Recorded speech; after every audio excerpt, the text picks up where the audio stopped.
Hello everyone. Welcome to another episode of FS-360 PODSESSION. Today, we have a very special session with Noella Musunka, founder and CEO of Malaika. Noella is one of the leading voices of the education revolution in Africa, empowering Congolese girls and their communities through education and health. I hope you enjoyed this very inspiring chat with Noella. Hi Noella, thank you so much for joining me today. It's such a pleasure and honor to have you here in the show.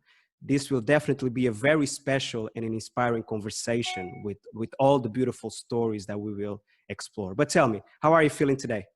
I'm very good. We are, like all mothers and parents all over the world, you're juggling homeschool, cooking lunch, cooking breakfast, tidying the house, and then between you have Zoom interview, you're leading. Still have to leave Malaika and work. So we're doing a lot of things. Yeah. Life is very busy. So Noella, you had a very successful career as a fashion model, including works for Vanity Fair, Vogue, and Elle. Just to mention a few. How did you end up becoming a philanthropist and a human rights activist? Tell me your story. I was born in the Congo. I was the only child. My dad died when I was 5 years old. My mother didn't have any resources to keep me. She decided to give me away. So I grew up from families to families in Europe. And it was the time where you didn't have Skype, Zoom, WhatsApp, all of that. Maybe I received, over the 13 years I didn't see her, I received maybe 3 or 4 letters from her. And I went to see her back after 13 years. My first trip back to Congo, I was 18. And seeing how she was living in such poor condition when I saw her there was a big wake-up call for me, because I always wanted to not only help her, but do something back for my country and really give back and give a voice to girls and women and really empowering them. So now let's talk a little bit about Malaika. For those who don't know about it, what is exactly Malaika? So Malaika is my third baby. So I have 2 children. I have a son and a daughter. Yeah. It's just amazing because we set it up 13 years ago. Is in a village where there's no water, no electricity, very big lack of infrastructure.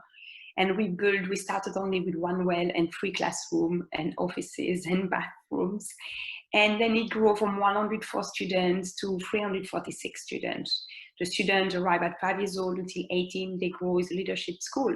Mm-hmm. We teach them values, we teach them leadership skills, they learn to code, they have music, they have art, they have STEM programs.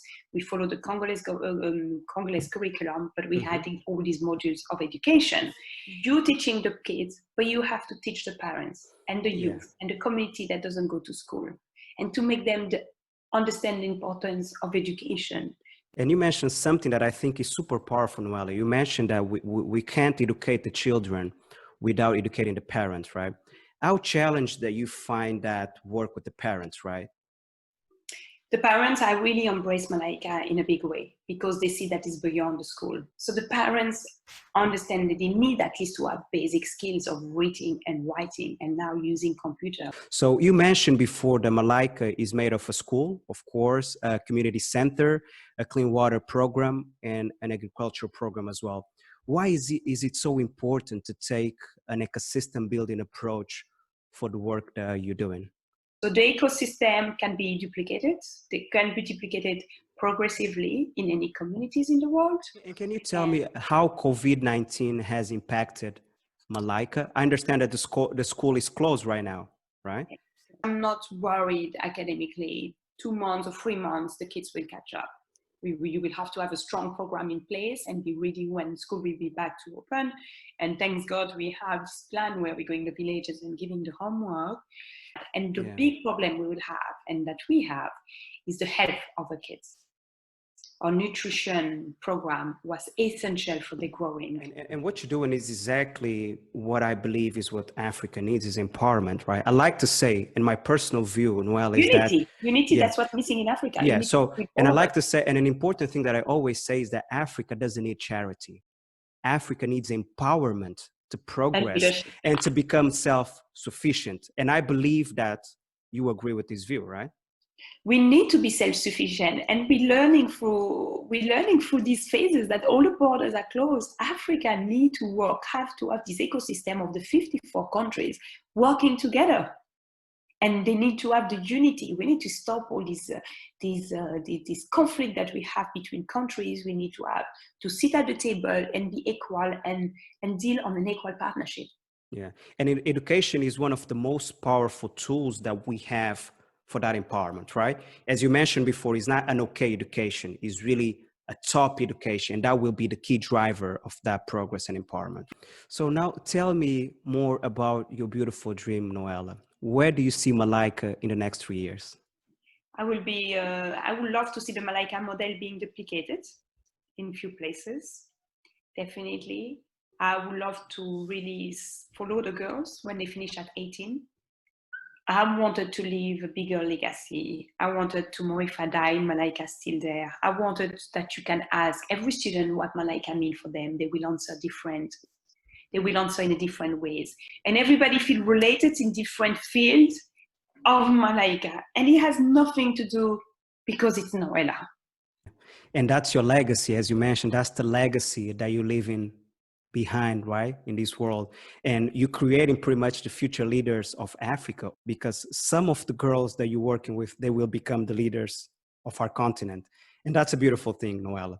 So I want to thank you, Noella. I want to thank you for the work that you're doing on the continent. I want to thank you for the impact that you're making in these communities' lives. I want to thank you for building the future of Africa.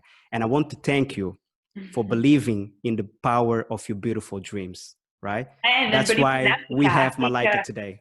I think like you, we believe strongly in Africa. I've never been to Guinea-Bissau. I have a very good friend from Guinea, and you're welcome to come to Congo and mentor a student. And really, I do believe, like one sentence you say about Pan-Africanism, it's more than ever for this global crisis that we're living, economically or global health crisis, we have to come as one and as one unity and really driving the what we want for kids. Thank you very much. And thank you, Noella. Thank you so much. Thank you.